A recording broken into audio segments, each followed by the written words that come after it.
day off, or my days off, from Baraga, and guess who I ran into? I ran into Chris and Morgan. They're doing a little adventure of themselves right here, father and daughter, just hopping across the UP. Yep. And they did a little, you did a little section of the North Country Trail? Yes, we did. Yeah. It was beautiful. So I'll be hitting that in a few days, but thanks guys for the little chat. Yeah. Best of luck. Have fun on the rest of your trip, and maybe I'll see you down in Traverse City, or no, I won't see you in Union City. No. But, so anyway, all right. Hey, have fun. See ya. Thank you. Now that I got a little respite from the road noise, it's been actually pretty noisy. Baraga over there is where I came from, and thanks again, Chris and Morgan, for your good words, and have fun on the rest of your trip across the UP. So anyway, today's plan is to head over there to, is it Lance, however you pronounce it, going to a place called Pat's Foods to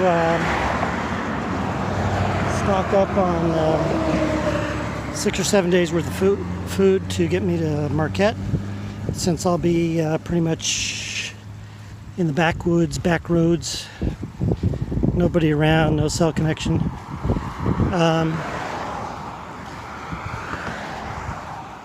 Then after Marquette, Marquette will be a day off. After that, Munising, and then Pictured Rocks, if I can get into Pictured Rocks. Otherwise, if not, I'll detour around it into the central part of the central eastern UP, and then down south to Lake Michigan, where I'll get into St. Ignace, and then the Mackinac Bridge, and then Mackinac City, where I'll have a day off. Whether I'll have a day off in between Munising and Mackinac City, I don't know. That'll be a 2-week stretch about. There's not really any towns, so I just may hoof it through. So we'll see. Anyway, onward. This will be the today will be the last sight of Lake Superior here for a week until I get into Marquette. And then up here, let me show you something when I get up there. So what I wanted to show you here is this shrine or memorial to Father Baraga. He was a missionary priest back in the 1800s. I guess well loved by his flock. He was a hardy soul. He would really make the rounds here along this whole peninsula area, not only out this way to Lance and beyond, but then also over here and along this way. And in fact, the town of Baraga is named after him. But he is a missionary priest for 1800s, like I said, tended to the Indians around here, as well as the settlers that eventually made their way here. He was known to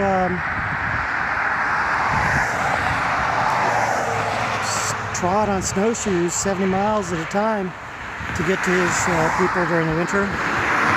So it's a testament to the hardiness and to his also dedication to his mission. So hats off to you there, Father Baraga, and hope you give me a little bit of your power there to get me through this, huh? All right, so onward to Lance, get some food, and then hang out somewhere tonight. Well, here's the Falls River outside of downtown Lance, however you say it. I think I'll find out how you say it when we get in here. But here's something interesting that I found as I've traveled these roads. You know, usually I've found in times past when you're coming across something here, there's going to be a sign that tells you before you get to it what it is. But here in Michigan, I found a lot of times is that the sign telling you what it is not until after you've crossed it. And I don't know if that's a regular thing or if it's just been most of the time or what. But, oh wait, you know what? Hold on. It's on both sides. Aha! Never mind. I guess that's how they save money. They put one sign up instead of two. Okay, answered the question.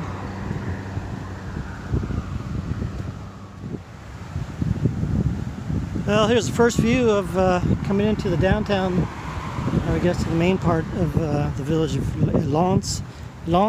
So I figure that it's pronounced, I looked up the history. Lens, it's a French name meaning the bay. And so the history of the town is such that the French got here first in the 1600s, and 1700s it became trapping, became big for trapping, furs, things like that. And then later on, as more and more people got into the area, more and more of the natural resources were being developed, especially the lumber. In fact, Henry Ford later on owned vast tracts of land in this area. So the area kept growing and growing a little bit. More and more people kept coming through. And then, as I mentioned, Father Baraga came in here. He came after another guy named Father Menard, I believe, a French Jesuit. And Father Menard, I think, came after, I think, a Methodist minister. So, anyway, the town was doing its thing, and one day in 1896, the sawmill caught fire, and poof, the whole town went up in flames. A lot of people were homeless, but they had got their resolve and rebuilt it, and so here Lens is today. And let's go take a look at the rest of the town. Oh, by the way, what does the Lens mean? Lens means the bay. And it's fitting because it's right there on the water. This part of the bay is called Lens Bay, but it's part of the bigger part of the bay is called the Keweenaw Bay. Right, Keweenaw? Yeah. So let's go take a look at the rest of the little town. So here's Main Street of Lens, and by the way, as you can probably tell, this is actually the county seat for Baraga County. A lot of activity going on in this little town. You know, for all the little towns that I've been through across this country, this is one of the busier ones. And keep in mind, this is a Monday morning, and it's not a holiday.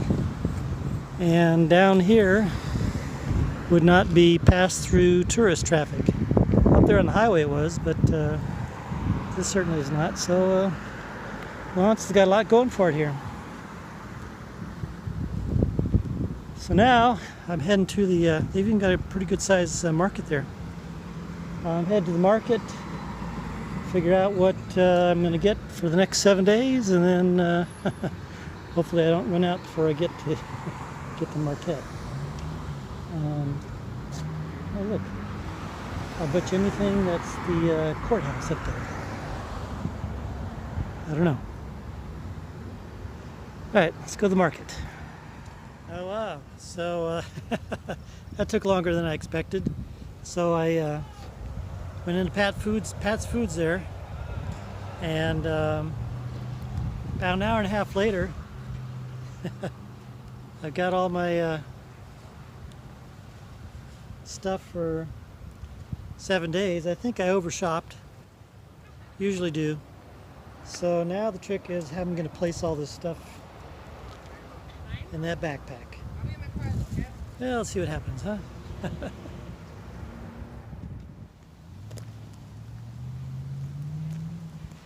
Well, believe it or not, it's about 4:30 in the afternoon that I'm finally leaving the town of Valence.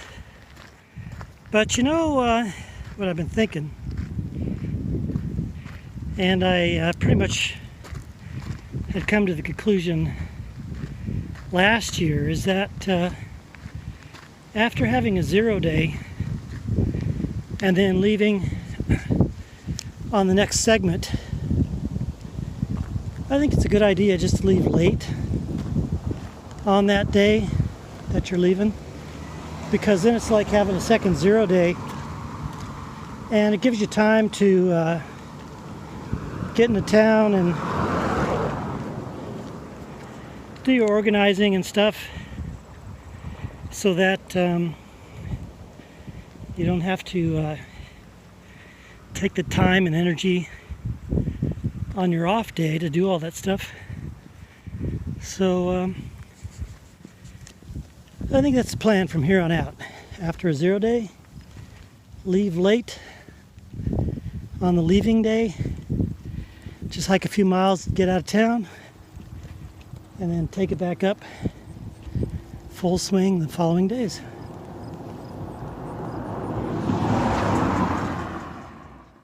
Well, that turned out to be a fast, what was it, 3.5 miles, 4.5 miles? I don't even know, I wasn't counting. But anyway, right before I got to where I was going to go hide out in the woods, this guy stopped. He said, "Hey, are you camping out in the woods?" I said, "Yeah, that's what I was going to do." He said, "Well, I've got a little camper out in the woods that you can stay in. It's just right up around the road, right up around here." So since I was done for the day, I said, "Sure, I'll take it." So we just went up the next road and around the corner, and he brought me this little spot, little unfancy little camper here, but it'll fill the bill for tonight, so I don't have to sleep out in the woods with the dampness, the humidity, and all that. And it's not going to rain, so I'm not worried about that, but still, nice little roof over my head. So thank you very much, Mike. And you know, he's an interesting guy. He's from around here originally, and then he got his engineering degree, eventually worked in the aerospace industry, and worked down in Texas and South Dakota and all that. But interesting story on the very short ride that we got here. But anyway, so once again, thank you very much, Mike, and I always appreciate these little out of nowhere things that come up. Well, guess what? That's right, late start. But I have an excuse. So like I mentioned, when Mike stopped and said, "Hey, you want to stay in my camper?" I said, "Sure." I didn't realize how far off it was from my path, though. So I was about a quarter mile away from where I was going to stop. And then the place where he took me is about 3 or 4 miles south of my original path. I'll show it to you here on the map. Up there where the green and the red line, the green and the straight red line intersect, is where I was going to camp. And then the little arrow is where I actually stayed. So I had to do a little reroute. You can see on the red line here, to go down to a place called Herman. I don't know if it's a real place or if it just exists on the map. And then turn left and go over there, go from there. So puts an extra mile on my route, but that's okay, because the time spent doing the extra mile would have been the time spent setting up camp anyway. So it all works out. Anyway, that's why I'm late. And let's see what today brings. I have no idea where I'm going to camp, but I'll find a place. And the other thing too is I gotta find some water. Found some water in the stream this morning, so I'm okay now, but I think I'll come across a couple lakes and streams today. There I am minding my own business coming down the road this way, and all of a sudden I come across this here prehistoric creature. Huh. I better get out of the way, huh? Looks like he's pretty bulletproof too. Unless those are her spots. If I don't show up, you know that I've been eaten by the big yellow Barrelosaurus.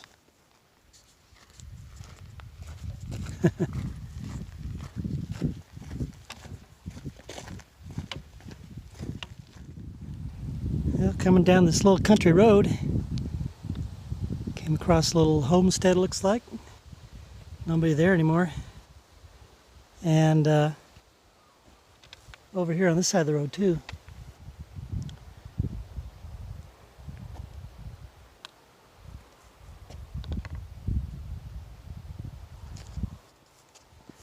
All right, a little bit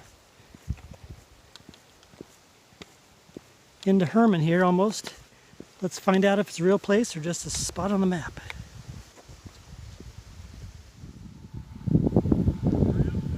Well, here's Herman. American flag. A house over there. Some guys doing work on the road there.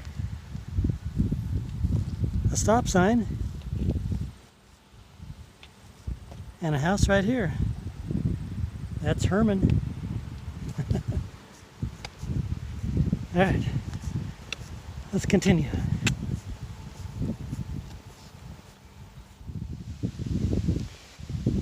Well, just about a mile down the road from the little crossroads there called Herman is this place called Herman Cemetery. So the place was big enough to, you know, have monuments to people that died. So I looked it up. Herman was named after a guy named Herman Kärrinen. He came from Finland back in the late 1800s and worked in the timberland, cutting down trees. He eventually bought a few 40-acre plots, and then turned them into a farm. They became very successful, and so then the people just happened to name this place after him. He came from Finland, by the way, and I guess you really, as a side note, you really do have to be of hardy stock living in this area. The average low temperature in December is 9.5 degrees. Ugh. January is 11 degrees. Anyway, so he came from Finland, established this place. Schoolhouse came after that. The post office, general store came after that. And all things are going. And then, you know, as things ebb and flow, the place eventually ebbed, and the post office left in 1970. I think the schoolhouse closed up before that, as well as the store. So it's just that crossroads now. And over here in that cemetery, there's quite a few people with Finnish names. So, you know, that's the story too about this Upper Peninsula and the Keweenaw Peninsula as well. A lot of people of Finnish heritage up in this area, where the summers are short and the winters are long. All right, heading on out to wherever it is I'm going. I'll find it when I get there, and it'll be the place that's calling me as home for the night.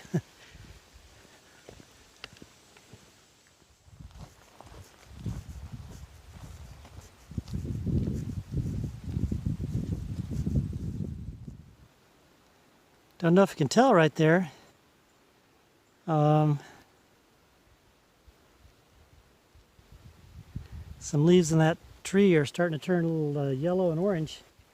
I've been wondering what fall is going to do this year up here. You know, it's not quite halfway through August yet, and that's my first view of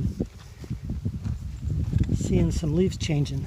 So it'll be interesting to see the next week as I get into Marquette, see if I notice anything else.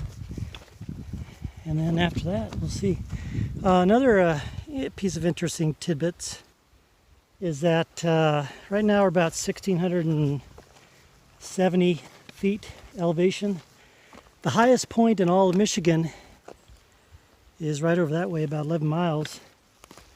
Mount Arvin. That's about 1974, I think, feet in elevation. So, not going to go over it, just around it, but interesting nonetheless. Just 300 feet below the highest point in Michigan.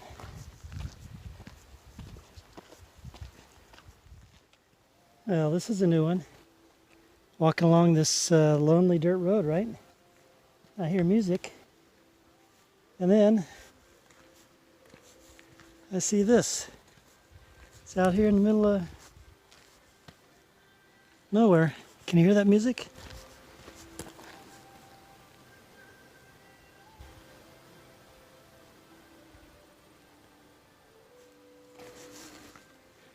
No cars, no trucks around.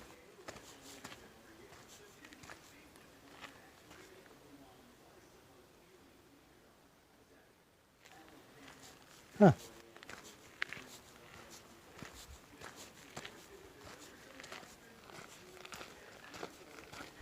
I guess that's Northwoods entertainment for you, huh? Music was actually kind of pretty if you couldn't hear it.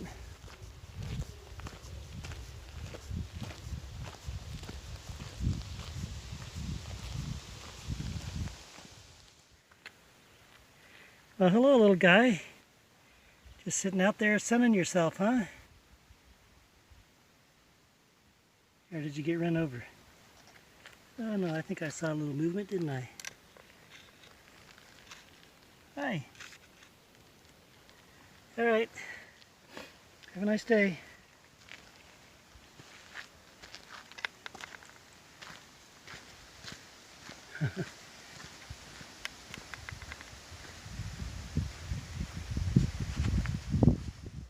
So back to my question earlier about what's going to happen in fall, whether it's going to be early on time or late. And I've seen more and more trees today that have been getting some red leaves. So, and it's not even,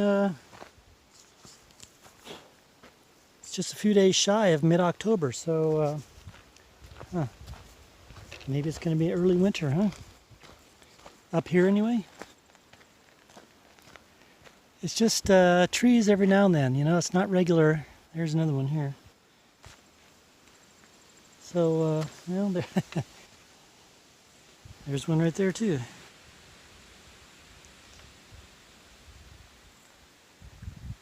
So I don't know if this is normal for up here in the Upper Peninsula to have trees starting to turn this time frame, but if you know anything about it, let me know down there in the comments.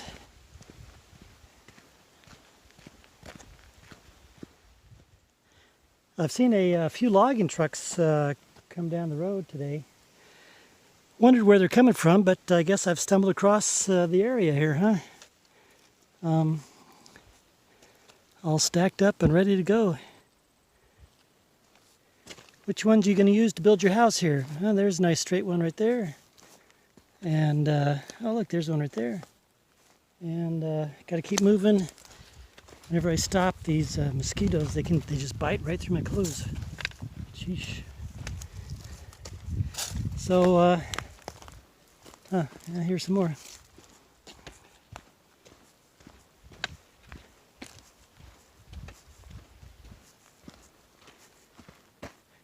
SL, I wonder what that means. There's a red SL, there's a blue SL. There's another one. Alright, somebody's house is getting built.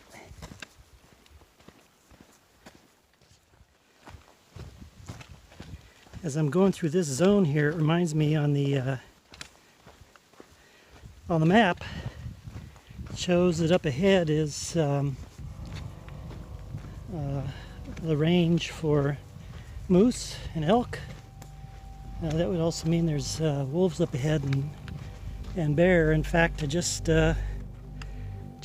passed a big bunch of bear scat right up there. Looked like it's probably about a day old. So getting into bear zone, wolf zone, lions and tigers and bears, oh my.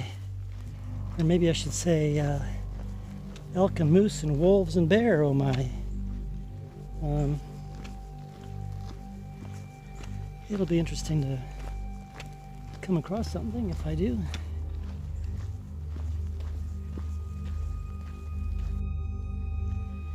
Don't know if you can see it. Got the deer track there. Bunch of deer tracks right up there. And then following right along, wolf tracks. There's another one right here. All right.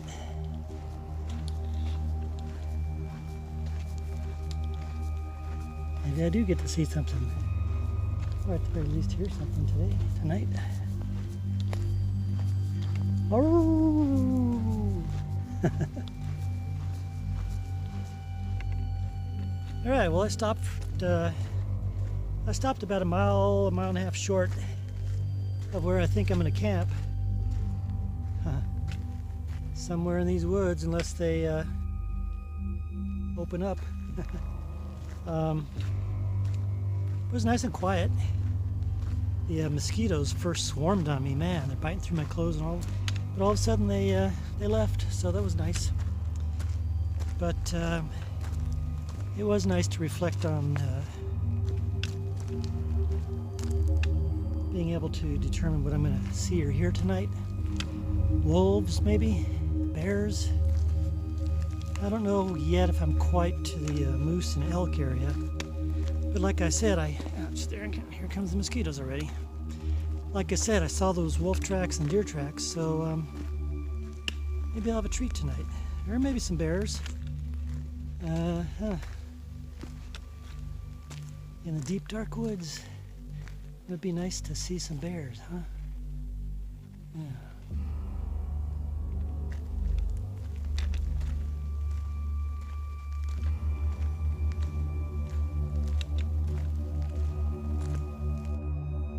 Oh, and speaking of bears, I just passed some more bear scat there. So I'm definitely in bear territory. Haven't seen them though, haven't seen any tracks, just their scat.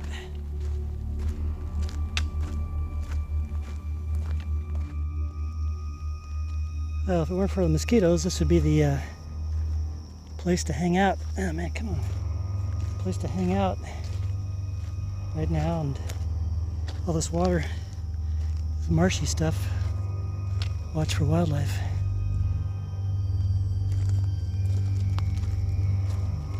Oh,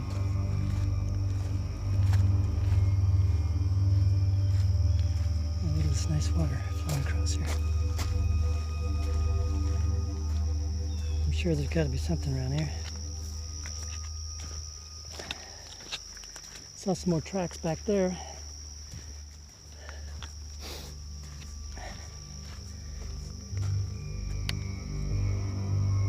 It's going to be a sultry night tonight. And tomorrow night as well. Wow. Sure is pretty. Oh,